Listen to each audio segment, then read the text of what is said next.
Hello, this is Dr. Paul Cottrell, and I'm going to be talking about the bridge collapse that took place in Baltimore and just my perspectives on this. So, before I begin, please make sure that you subscribe to all my channels. I have three channels on YouTube. I have Brighteon, Bitchute, and Rumble. I also have a Patreon channel. So please subscribe to all of them. That way you get updates. I have certain sensitive information when I cover certain types of topics that cannot be on YouTube. I will premiere on YouTube, but certain things just can't be left on my YouTube channel. So please subscribe to all my channels. All the links are in the description of this video and all my videos. Also, please follow me on GETTR and Twitter and Facebook. That way you will be able to get the notifications in a timely manner because sometimes the notifications are delayed by YouTube. So with that, let's begin with the Baltimore Bridge collapse. Here's my take on this. All right. The the operator for the ship has had a record of having collisions with the Dolly in port. So this is not a one-off, in terms of this operator with this particular ship. It is a one-off in terms of hitting a major bridge and having a collapse, but they've had accidents before. Shipping is a hazardous business. All right. In addition, you have to remember that this bridge was built in the early 1970s, and it took 5 years to build. My understanding is that it started in 1972, and it was opened on 1977. All right, so there was about 5 years of construction of this bridge. If you look at it from a structural engineering point of view, all right, and I used to be an automotive engineer, so I know a whole lot about structure and crash testing. Yeah, that structure is bare bone structure. In addition, the shipping containers and the ships that are on that contain the shipping containers and the ships that are holding the containers have grown in size over the decades. Part of the reason for that is it's more cost effective to ship. Now, if you pay attention to the news, there's an awful lot of actually containers lost at sea during shipment because of the overstacking of these containers. And that insurance for these cargo ships are increasing because of loss of goods at sea. There's the issue with what's going on in the Middle East in terms of attacks by the Houthis, but also weather issues with ships being lost at sea or having cargo being dipped into the ocean because of problematic weather. So the reason why I'm bringing this up is just that it's become more cost effective to overload the ships. All right. So the bridge design was bare bones design, and it didn't really have a really good bumper system or a buffer system around its two major support pillars. And as the decades have increased, have gone by, the actual mass of the ships, because of the cargo that they're holding, has increased. So even if you have a ship that's going at, let's say, 5 knots, the mass of these ships are much more than they were back in the early 70s. So the momentum is much greater than they were during the early, whiteboard designs. It wasn't even a whiteboard back then. It was just a drawing board. But the point is that the actual bridge was not really designed to be hit by such a massive force. Okay, so keep that in mind. Is that the bridge back in the 1970s didn't have adequate bumper system and adequate buffering system around its two major pillars, support pillars, for a collision of such a massive size cargo ship. The way that bridge was designed, it was, smaller cargo ships. All right. Now, I see ships all the time because I live in New York. So, you see ships, going up and down the East River or the Hudson or, in the Bay Area. And, there's ports around New Jersey and whatnot. But looking at that bridge, it was designed for really a cargo ship that had less mass. Now, let's get into the details of the ship. But before we go into the details, let's just make another point. There just was, they probably had cost cutting at that time for this bridge. And it didn't have, I wouldn't say that it had an adequate redundancy around its pillars, around the pillar at the water level, but also you can see that there's a fulcrum point up at the top of the pillar. So if there was a collision and something happened to the actual roadside part of the bridge, then the weight could easily rotate around that fulcrum. So I just think that it was adequate to hold 18-wheeler cargo and passenger car weights, and high enough to let cargo ships to go underneath the bridge, but there just wasn't adequate robustness around the fulcrum and a safety feature around the pillars, for a bumper system, especially when you're talking about the momentums that we're dealing with these new these more modern cargo ships. So just keep that in mind. The assumptions of the size of the ships have changed over the decades. The amount of trade that is going in and out of these ports have increased. So the more trade you have and the larger the ships that are carrying this cargo, or they're carrying more cargo, heavier cargo, it gets to the point where you're increasing the probability of a black swan. Right. And we've been hearing these terms, black swan, in the news recently. Well, black swans do happen, especially when you have, higher probabilities of something happening because you have more trade and you have larger momentum with these ships, on top of probably the inadequacy of safety features with that bridge, probably because of cost cutting.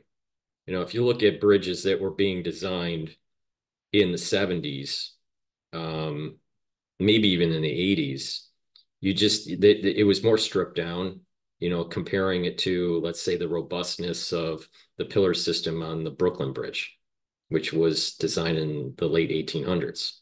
So that you can see that there's a much difference in robustness of the pillar structure, the major support structures. So that's one thing. So I think that there was too parsimonious of a design for cost cutting.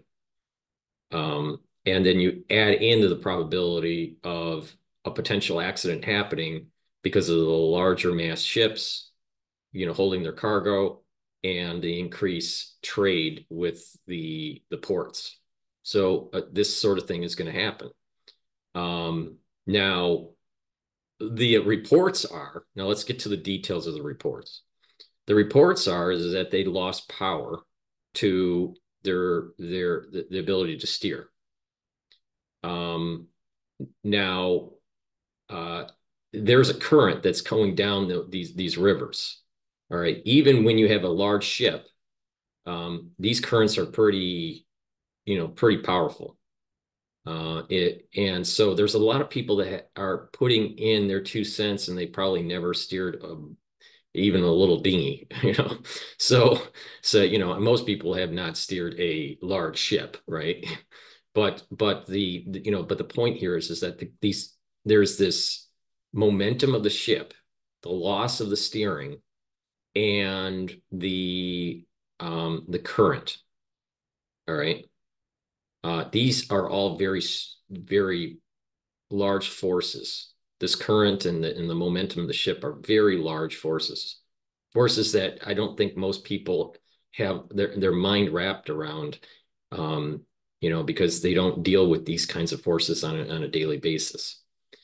So with that, even though that the ship was somewhat moving slowly, you had these, stronger currents to, to push the ship, but not just that. You had this momentum because of this large mass that's on the ship because it was fully loaded. So okay, so you have this issue that's happening. They lose the steering, and then um, uh, you know, they go to auxiliary power. It's my understanding, and there's a smoke that's coming from the auxiliary power, and then they hit this the Achilles heel of the bridge. My take on this is that this was an accident. The operator had a history of having problems docking ships, in other countries, because this is not just a ship that just stays in the United States, but it goes goes to, I believe there was a Belgium accident with this Dolly ship. Um, so so there's a history of the operator having some collisions. And if you have a major port, we don't really have redundancy, because it's just not as cost effective. And this is something that we probably need to learn from the last crisis that we went through in 2020 is that our supply chain can be easily disrupted because of lack of redundancy. Everything is just in time, and it's parsimonious to try to keep costs down. Well, go back to the design of the bridge. It was a parsimonious design, and therefore there wasn't enough robustness to be able to accommodate a future event, and therefore we have this accident that's happened.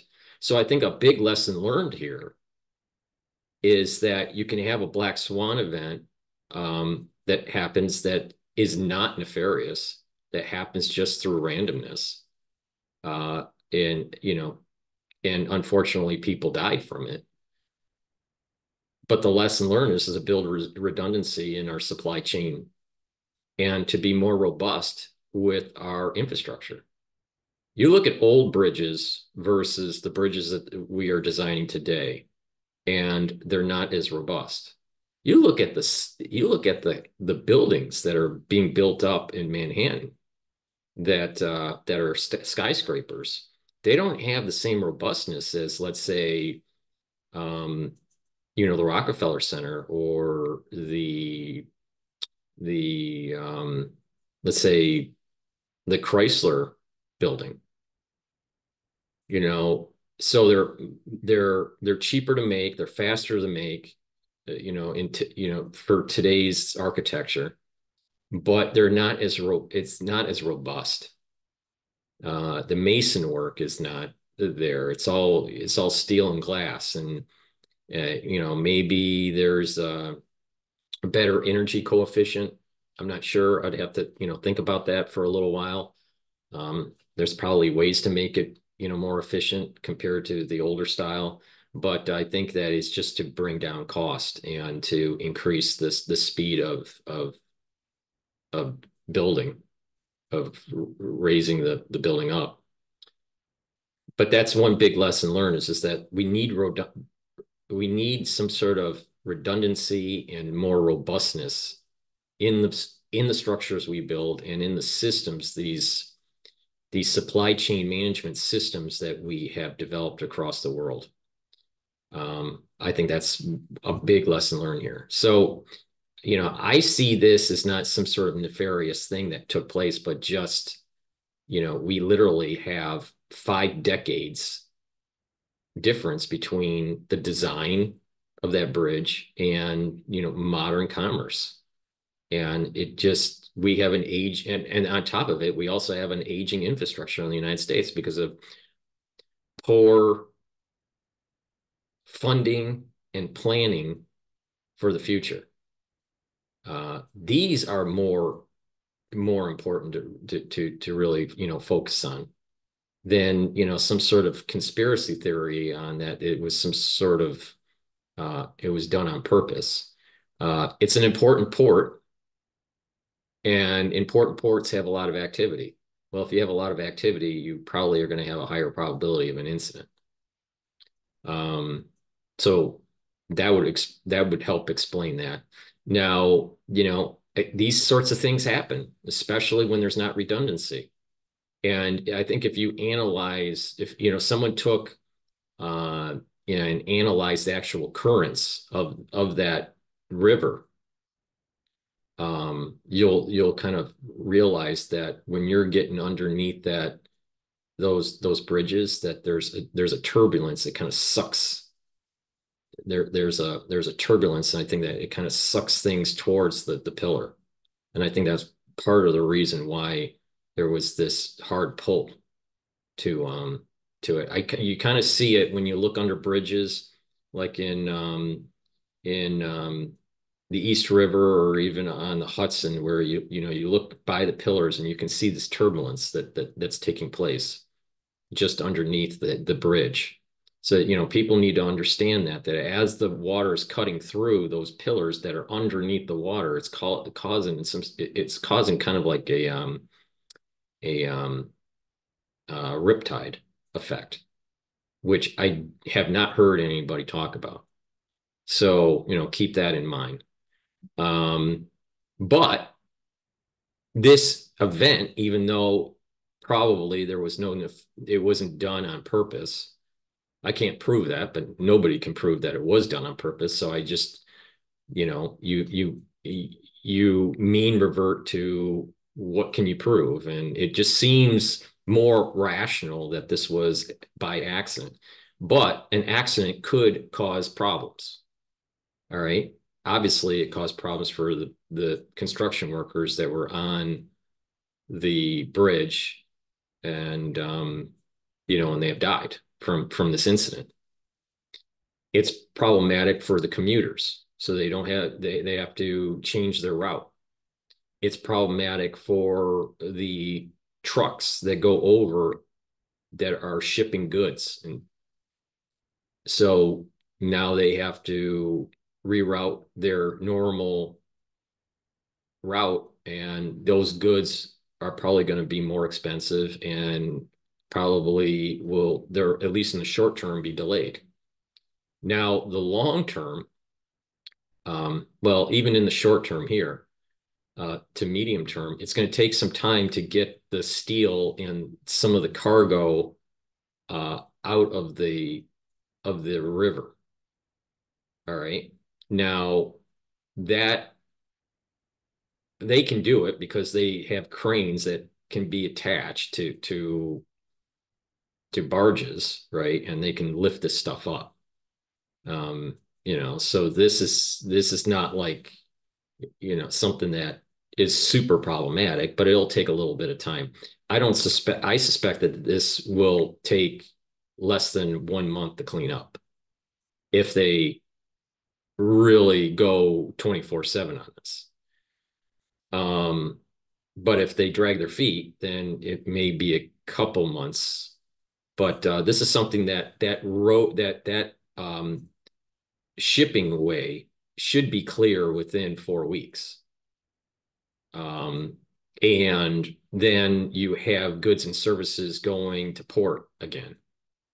In the meantime, those ships aren't going to be able to go through that waterway and will have to reroute to other places on the East Coast and unload or load their cargo at a different port. That would mean that at least in the short term, that there needs to be rerouting of truckers to be able to pick up or drop off certain goods at a different port. So in the short term, there may be problems with certain types of goods that are probably going to be regional.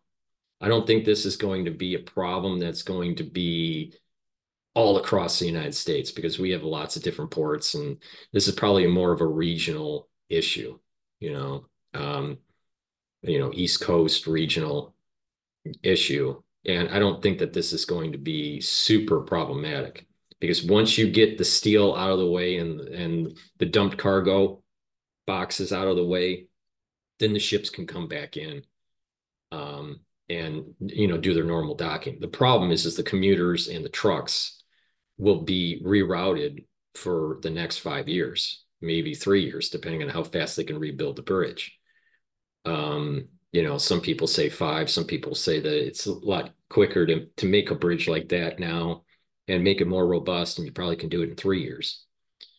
But for the commuters and for the truckers going over that bridge on a regular basis, they have, a 5-year problem for rerouting.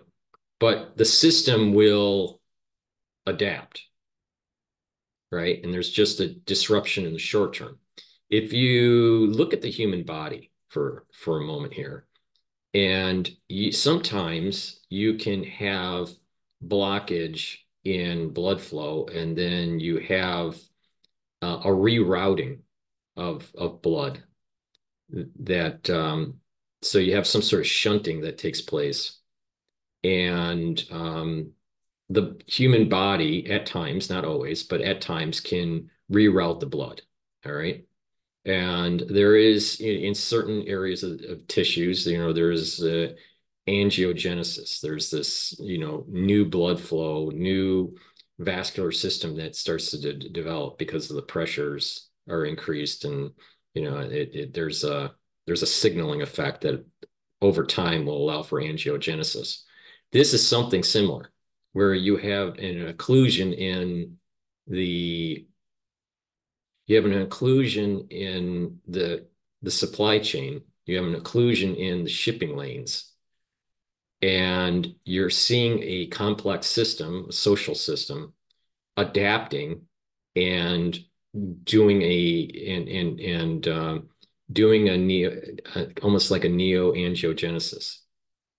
So, keep that in mind that it will be some short-term disruptions. It's probably going to be local. I haven't seen major shifts in commodity prices with this event, and that's probably a strong indicator to determine if this is going to be more severe or not. And I don't see that. So that's my take. It was on accident.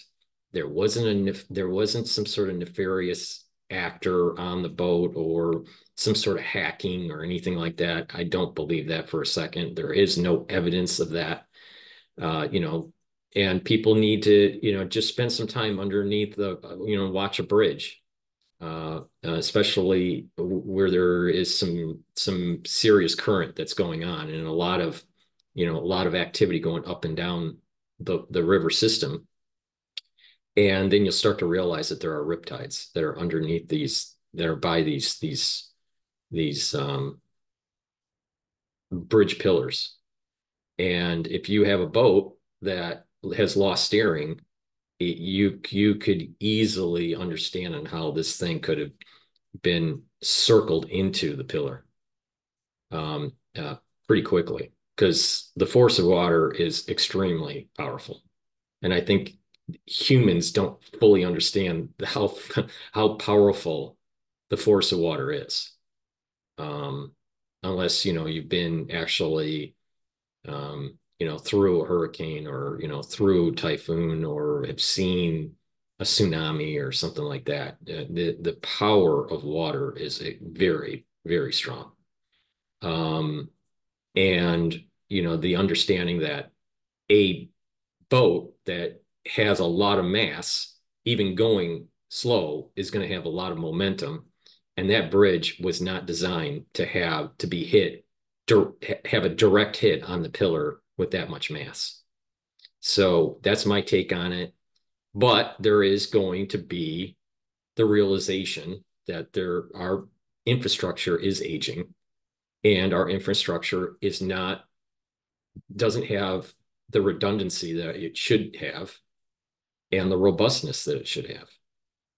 So just kind of take that in mind, just how you apply things to your own life. Do you have redundancy in certain things, for a backup? And, is your life robust enough so a fragile event can be absorbed, you know? So that's my take on it. I don't think that this is some sort of foreign actor, trying to knock out our grid and that it was some sort of cyber attack. I believe that Laura, was it Laura?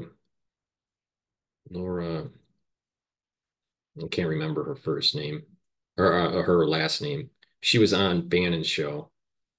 And, she was saying that this was some sort of cyber attack and all this. There's no evidence of that. Um, that's speculation, you know. But here's another thought for you to think about. There's a randomness that took place. The way I think this happened is this was a black swan random event that could have ramifications economically in the short term and could have some ramifications in terms of funding infrastructure in the long term in the United States. Uh, but there's also this idea that there could have been a metaphysical component to this. There's an awful lot of things that we have been starting to see in the world since December 1st, 2023, that's been happening. That if you're on the wrong side of the metaphysics of what's going on in the Middle East, that bad things are probably going to be happening to the country. That those policies are not congruent with what's going on with what Israel is doing with Gaza.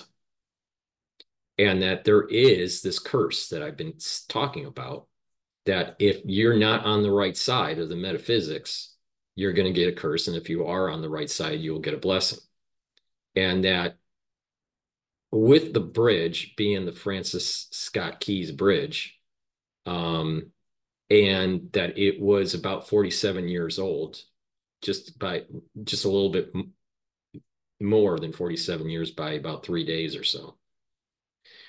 That there is kind of some sort of esoteric meaning that's going on here, and that we may actually be hinted that the fall of the American empire is starting to happen, and that our dominancy in the world is starting to unravel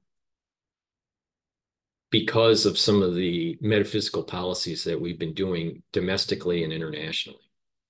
So keep that in mind, that I think it's more probable that it was randomness with a metaphysical hand to try for us to snap back to some sort of conservatism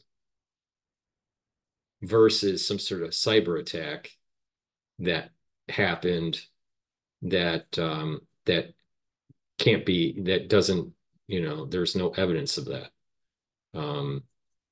But maybe new data comes out that proves that it was a cyber attack. I don't know. I'm a person that is open-minded to new data.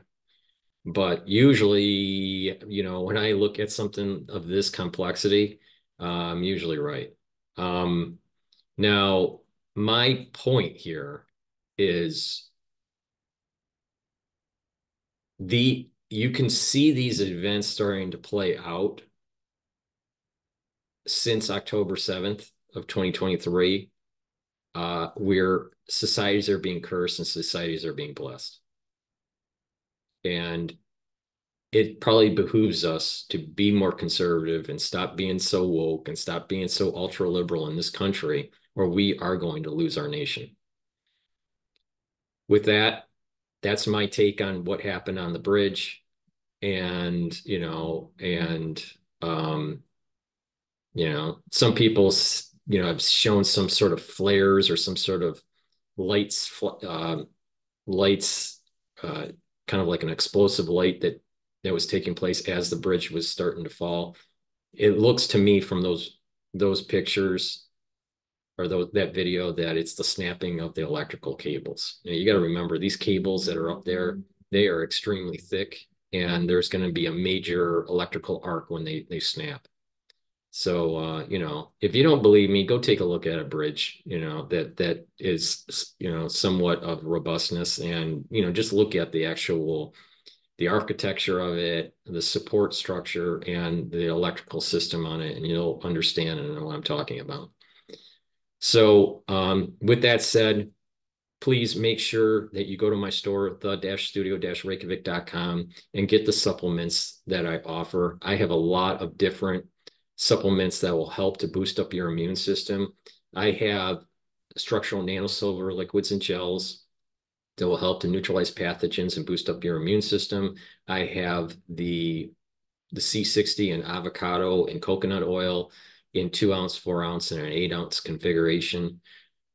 That will bring down free radicals, that will reduce the stress on the cells and help with the immune system, and bring down those free radicals and improve your mitochondrial health. And I have a plethora of supplements that help boost up your immune system, reduce cardiovascular disease, increase the electron transport chain, and bring down inflammation and boost up your immune system. For example, taking ashwagandha and turmeric will bring down that inflammatory response and help to improve your immune system. The ashwagandha brings down the blood glucose levels so you don't have an inflamed cardiovascular system. And the turmeric will bring down pro-inflammatory cytokines. So, please take my advice and go to my store and get the different supplements like B complex that helps with the electron transport chain, and omega-3 that helps with your lipid profile to reduce cardiovascular disease. If you follow what I have to say about how to mix these different supplements, you're going to improve your health. And you're helping to support my work to be able to give you a different perspective. Like Alex Jones, it's the end of the world when this bridge is collapsing, and it's going to be some sort of um, major event, and it's not.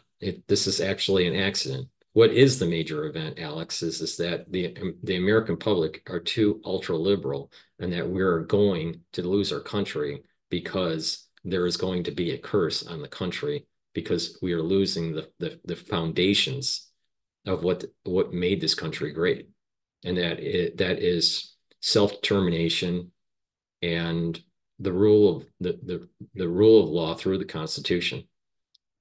That is where the ball is, not a riptide that pushed, that helped guide the boat into the pillar. So thank you for listening, and please have a nice day.